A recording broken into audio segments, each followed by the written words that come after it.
Bang ya. Oke. Kita ngomongin wadah nih Bang ya kan. Oh.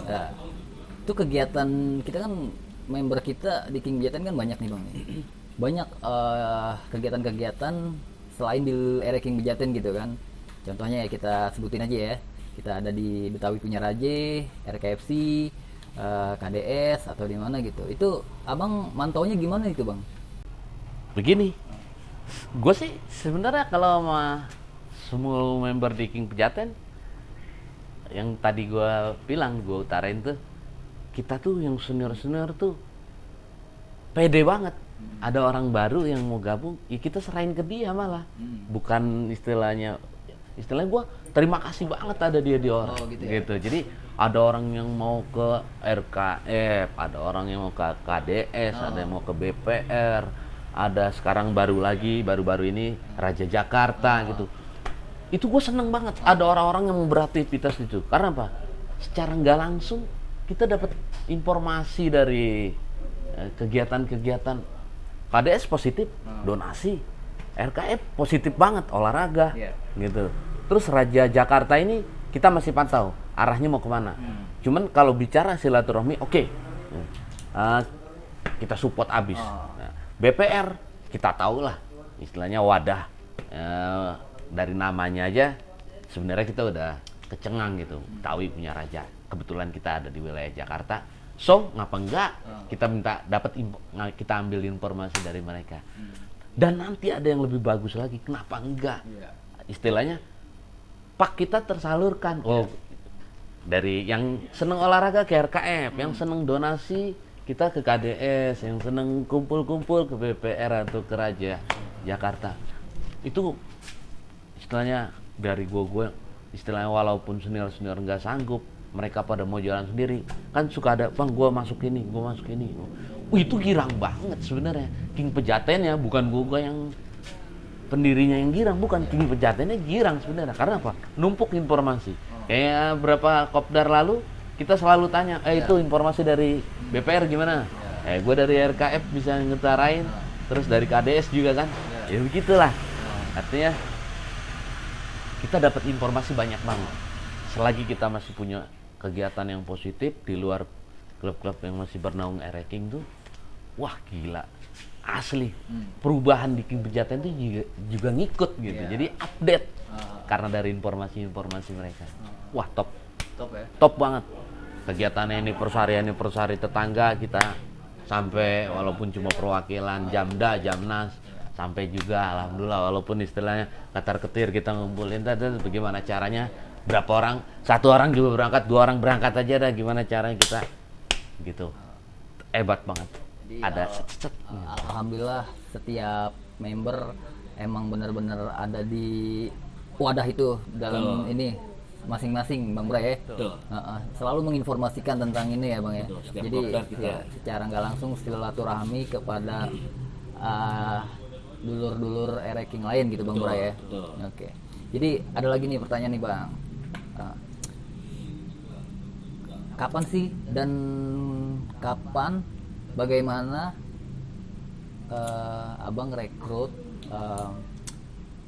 kawan-kawan bisa digabung area King Pejaten, dan kapan bisa dibilang menjadi keluarga area King Pejaten? Itu ada syarat-syaratnya nggak sih Bang? Iya. Gak, sebenarnya sih kalau maunya gue tinggi badan minimal 170 minimal tuh ya, putih kuning langsat lah, jangan nggak ada hitam manis, nggak masuk sebenarnya harusnya ya. Terus hidung mancung lebih dari 3 cm itu sebenarnya priority gitu ya, cuma akhirnya itu hilang. Padahal nggak masuk semua kategori member kita, pesek ya, nggak hitam ya walaupun boleh buat ya, karena mayoritas di King Pejaten itu hati-hati jomblo sama doyan janda bro. Tuh, perhatiin guys.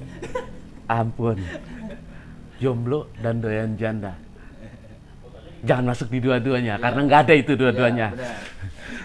Oke guys, jadi sempet dulu kita ada persyaratan syarat masuk ke King Pejaten itu apa ya kan? Tinggi badan, hidung mancung ya kan. Jadi itu cuman banyolan aja tuh guys ya kan. Jadi sebenarnya itu gimana nih? Gimana bisa dibilang orang tersebut gabung Ereking Pejaten, entah kopdar dulu 3 kali kita kenalan atau gimana nih bang? Iya. Gimana gitu? Kalau umumnya yang udah kita berjalan kan gitu, Cang.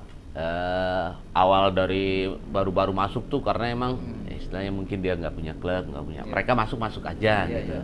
Kita tanpa tanya. Nah, begitu sempat ada kejadian waktu itu siapa? Satu member kita nggak sebut lah ya. Nah, terus ke klub tetangga, ya. Kita takut kecot. Kita konfirmasi langsung. Kita konfirmasi ke klub tersebut, ternyata nggak ada apa-apa, gas, baru. Karena itu sensitif juga. Sensitif, karena istilahnya kita mau tahu orang ini bermasalah nggak di sana, atau ada masalah nggak di sana. Kenapa dia harus gitu? Ternyata mereka bilang, oh nggak ada masalah bang, mereka gas aja. Kita istilahnya nerimanya juga enak. Dan yang, nah kemarin ya, semua banyak nih dari temen-temennya temen lagi itu. Bang, nih gimana kawan mau masuk King Pejaten? Yang nggak ada persyaratan apa-apa sebenarnya. Cuma yang gue pengen kumpul aja dulu bareng orang-orangnya, tahu dulu, kenal dulu. Jangan lu mau masuk, begitu masuk lu nggak betah. Nah, mungkin nongkrong aja, lu ngopi aja dulu maksudnya. Kenal lah gitu, kenal aja dulu. Udah sekali, 2 kali, kan juga kesibukan orang nggak bisa dihitung. Iya beda-beda. Wah, lu harus 3 kali ketemuan, 4 kali ketemuan harus bisa masuk, nggak juga sebenarnya. Ya itu aja sih sebenarnya. Jadi gini guys, Ereking Pejaten itu kenapa bisa masuk sini tuh nggak ada persyaratan ya sebenarnya. Yang penting dia ngopi di sini beberapa kali ya kan, dia udah tahu Ereking Pejaten kayak apa, ya kan, dia betah, nyaman, mungkin kita masukin grup. Oke nih bang, kita ngomongin member nih bang, lagi nih bang nih, member Ereking Pejaten itu gimana aja bang? Member King Pejaten itu dulu Jakarta priority, wilayah Pasar Minggu dan sekitarnya masih. Lah sekarang udah masuk ke Citayam, Bekasi, Bondowoso malah sekarang. Bingung juga karena ya emang member kita ada orang Jogja, Banyumas, Brebes, ya kan? Ya kalau udah mereka pindah ke sono, ya terus mereka tetap mau pakai, kita mau apain? Ya udah, dia Pejaten tetap walaupun Korwil Bondowoso, gitu kan? Ya no problem, nggak masalah. Oke, jadi gini guys ya, kalau kita bisa lihat dan nilai guys ya, dari beberapa entah Citayam, Bekasi, dia sampai kemari-mari gitu ya kan, entah kita kenal secara nggak langsung dari media sosial, dan sampai sekarang pun dia merasakan dia di sini tuh kenyamanan, benar gak bang? Berarti dia nyaman aja. Benar gak bang? Tenang di sini. Oh ya bang Bray, kita mau nanya lagi nih bang, kita bang ya, member kita kan semakin banyak nih bang Bray nih. Iya. Ya kan, keluh kesahnya banyak nggak sih bang? Maksudnya ada nggak sih, susah nggak sih maksudnya? Ya maksudnya di sebuah perkumpulan pasti ada yang cekcok, selek, atau masalah-masalah sepele, atau tentang apa ini itu. Itu gimana sih ngatasin itu bang? Gini Cang, kalau perkumpulan banyak orang, untung ruginya ada, tapi bukan buat personal atau bukan pribadi. Keuntungannya, kerugiannya, keuntungan buat King Pejaten, ya kerugian juga pasti buat King Pejaten. Jadi kalau gue ngatasinnya, kalau gue pribadi gitu,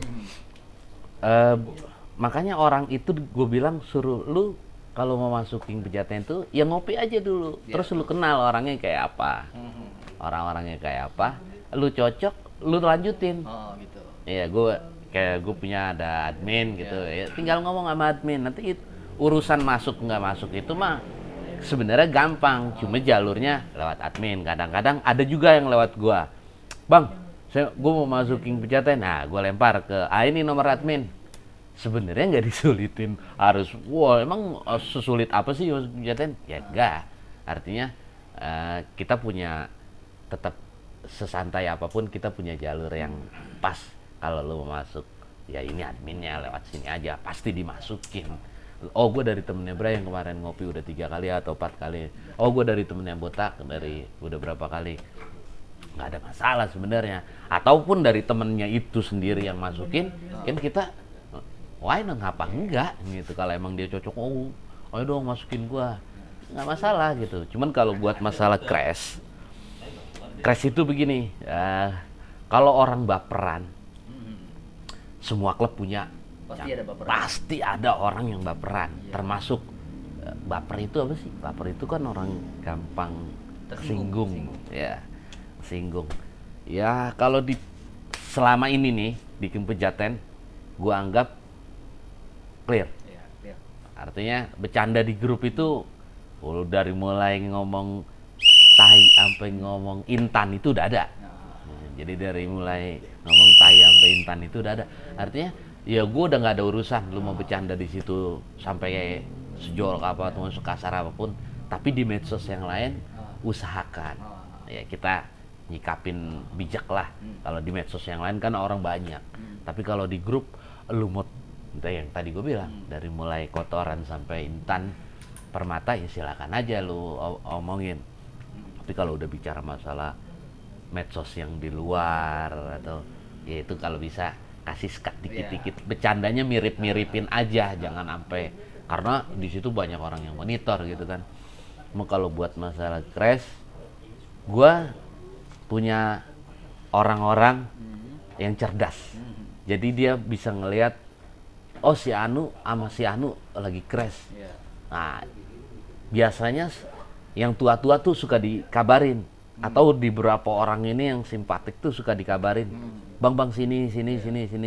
Jadi kita tuh tahu, dan kita orang yang udah tahu di kabar ini tuh kita nyikapinnya pasti beda. Gimana cara ngerangkulnya. Dan misal gua cara ngerangkul gini, lu cara ngerangkul sih itu pasti beda lagi. Oh berarti apa?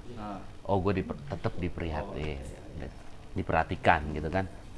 Lah cuma kadang-kadang memang kalau saking banyaknya kayak di King Pejaten nih, wah yang bercanda mah orangnya itu aja, terus orangnya yang diem, akhirnya mereka narik diri. Sebenarnya kita positif thinking aja, mereka bukan cuma narik diri, mereka lagi mantau apa sih bercandanya. Terus gue masuknya mulainya gimana sih, gue pengen bercanda sama si misal yang junior baru kayak model Ican atau model Andre. Kalau bercanda ke gue kayaknya agak canggung karena emang jarak. Di situ sebenarnya dia cuma mau ngormatin gue sebagai orang tua karena dia mudaan. Bener gak sih nih bang, di grup WhatsApp King Pejaten gitu kan, ada aturan, tapi yang gue lihat ini aturannya tuh baik buat kita semua, bener gak? Contohnya ya di grup WhatsApp dilarang nge-share politik, terus dilarang apa nge-share tentang agama ya kan. Terus yang ketiga dilarang bercanda bawa-bawa keluarga, bener? Betul ya kan? Karena gini Cang, kita negara demokratis. Berawal gue juga sebenarnya banyak belajar dari King Pejaten ini, banyak belajar. Kita ada Nasrani dari Flores kan, banyak lah. Terus kita ada Islam juga banyak, artinya. Terus suku-suku kedaerahan tuh kita banyak banget, gitu. Jadi kalau ngomongin rasanya aneh, gitu. Ya, pahit lah buat kita, apalagi ngomongin politik gitu. Wah udah gue jember banget gitu. Kita udah kayak siapa tahu ngomongin politik di dalam perkumpulan kayak gini, apalagi berbau-bau agama. Walaupun itu istilahnya kecuali kebijakan-kebijakan pemerintah atau kebijakan-kebijakan daerah setempat. Kayak kita di Jakarta nih, misal ada kedukaan dari kubu struktur gubernur DKI, ya bolehlah kita share. Atau dari kebijakan pemerintah, istilahnya larangan perkumpulan banyak, ya boleh kita antisipasi. Biasanya ada nakal-nakal dikit, ya itu kita yang kita pakai itu yang nakal-nakal dikit, ya enggak yang tabrak sono, ya kita siapa timbang diginin doang sama Pol PP juga ya emang udah harus minta ampun. Ya, cuman itu dia tadi bicara masalah sara, masalah politik, masalah istilahnya aib keluarga atau apa, kalau bisa itu langsung diproses. Maksudnya kita sih sebenarnya yang tua-tua pengennya kick, teman kan kita positive thinking lagi, akhirnya begitu lagi. Kayak orang-orang di grup kita sadar Kacang. Ada orang-orang yang cuma mantau aja. Dia pengen banget bercanda sama kita, cuma masuknya ngawalnya dari mana? Ya itu dia. Kadang-kadang mereka kalau kumpul gini, cuma gitu. Cuma kalau di WA, gue mau mulai ngatain dia dari mana gitu. Karena yang WA itu WA grup itu karena emang perkumpulan kita doang yang tahu. Wah itu jorok banget. Ya, artinya yang lu lemah banget, lu baperan, mendingan lu jangan nongol. Istilahnya begitu. Tapi kalau yang lu udah baja dari mulai darah lu dari oli sampai tulang lu dari baja, kulit lu dari plat, silakan aja lu masuk ke bercanda di WA grup. Jadi gini oke guys, jadi di Ereking Pejaten itu sebisa mungkin, sebaik mungkin kenyamanan yang ada di diri kita gitu ya kan. Kita berbeda pendapat, itu wajar, benar gak Bang? Biasa. Penilaian tentang apapun beda, wajar. Tapi di sini kita berusaha gimana caranya kita itu jadi satu, benar gak Bang Bray? Ya kan, makanya kenapa ada larangan di grup WhatsApp ya, tentang dilarang nge-share politik atau agama atau ini, karena kita memang beda-beda watak, takutnya sensitif di grup, takutnya bisa jadi pecah berdebat di suatu grup itu, benar ke Bang Bray? Betul. Nah itu yang begitu, karena itu istilahnya pemicu, stres, pemicu. Ya perbedaan pendapat kan cuma dari gituan kadang-kadang. Ya itulah pemicu paling utama itu agama, politik, keluarga, itu kalau bisa get out. Jadi gini guys, di poin ini gimana caranya member banyak ya kan, gimana ngatasinnya itu, ada yang selek atau itu. Jadi jawabannya intinya sebaik mungkin kita bicarakan apa masalahnya ya kan, jangan sampai melibatkan orang lain, itu aja sih ya kan. Oke Bang Bray ya kan, jadi perbincangan sebelum kita nutupin tema ini ya kan, ada kesan pesan nih, minta kesan pesan dari Bang Bray nih buat member-member Ereking Pejaten, kedepannya gimana sama apa ya, pengguna Ereking gitu ya kan, buat di luar juga gitu pengguna Ereking gitu ya kan, atau di member kita juga, gimana nih Bang kesan-pesan singkat aja nih Bang? Iya, kalau buat pesan-kesan sih sebenarnya gini aja, gue setuju sama orang bilang siapa yang nanam dia yang metik hasilnya. Artinya ya kalau lu nanam kebaikan pasti orang baik sama lu. Itu gue setuju banget. Jadi gini, kasih kita kebaikan aja, positive thinking aja sama seluruh, nggak harus pengguna Ereking gitu. Artinya sama siapa aja, nggak harus pengguna Ereking, udah berbuat baik aja sama mereka gitu. Mau di jalanan, mau di tetangga, itu kan istilahnya udah karakter kepribadian kita tuh kelihatan dari situ. Dengan begitu poinnya orang tahu Ereking tuh nggak nah kayak di Pejaten ini istilahnya, gue lagi ngebahas Pejaten banget nih. Sosial tuh nomor satu, donasi tuh nomor satu, pasti itu bicaranya. Ya karena apa? Karena gue pikir itu tanaman terbaik. Iyalah, itu tetap tanaman terbaik buat member kita. Gimana caranya? Kita berbuat baik aja udah sama member-member yang lain. Istilahnya walaupun dia dari kubu apa kayak, dia dari apa kayak, dia dari klub apa kayak, begitu dia butuh pertolongan kita, gas. Gitu. Dan gue sih juga berharap begitu kita lagi ada kerepotan, kita jangan nge-share kemana-mana, cukup ke kita aja. Nah, kita jangan ngerepotin orang, boleh ngerepotin kita, tapi kita jangan ngerepotin orang lain. Nah, itu aja sih sebenarnya. Artinya kalau sebisa mungkin kita usaha, kita berbuat baik aja maunya gitu. Jangan kalau bisa main duluan sama orang lain. Sebelum orang lain berbuat baik, gua duluan berbuat baik. Itu aja. Nah, siapa yang nanam? Oke, dari pembicaraan malam ini kesimpulannya adalah Ereking Pejaten itu dari sejarahnya dari 2016 sampai saat ini, satu, King Pejaten itu bukan klub resmi atau sebuah paguyuban yang didasari kewajiban itu bukan sama sekali Bang Bray ya. Terus yang kedua, kita hanya tempat tongkrongan, ya kan, ada waktu jangan dipaksain kita ngopi. Dan ada beberapa poin lagi, kesimpulannya adalah King Pejaten itu apa ya, ya sebuah tongkrongan aja Bang Bray ya, jangan dipaksain, udah itu aja, bikin nyaman. Oke, makasih Bang Bray untuk malam ini gue jadi tahu sejarah King Pejaten dari mana ke mana, ya kan. Alhamdulillah gue juga udah tahu arti persahabatan King Pejaten itu kayak gimana. Bang Bray, makasih banget nih Bang Bray. Mantap. Dari pembicaraan malam ini, jika ada kritik atau saran atau masukan, ya kan, komen aja di King Pejaten channel, ya kan. Oh ya, jangan lupa add Facebook kita di King Pejaten, Instagram follow di Kings Pejaten. Di situ banyak cerita-cerita kita, perjalanan kita, keindahan kita gimana rasanya, ya kan. Pokoknya gokil banget. Dan jangan lupa nih, ini vlog pertama kita King Pejaten, ya kan. Jangan lupa di subscribe, di komen, di like, di share. Makasih.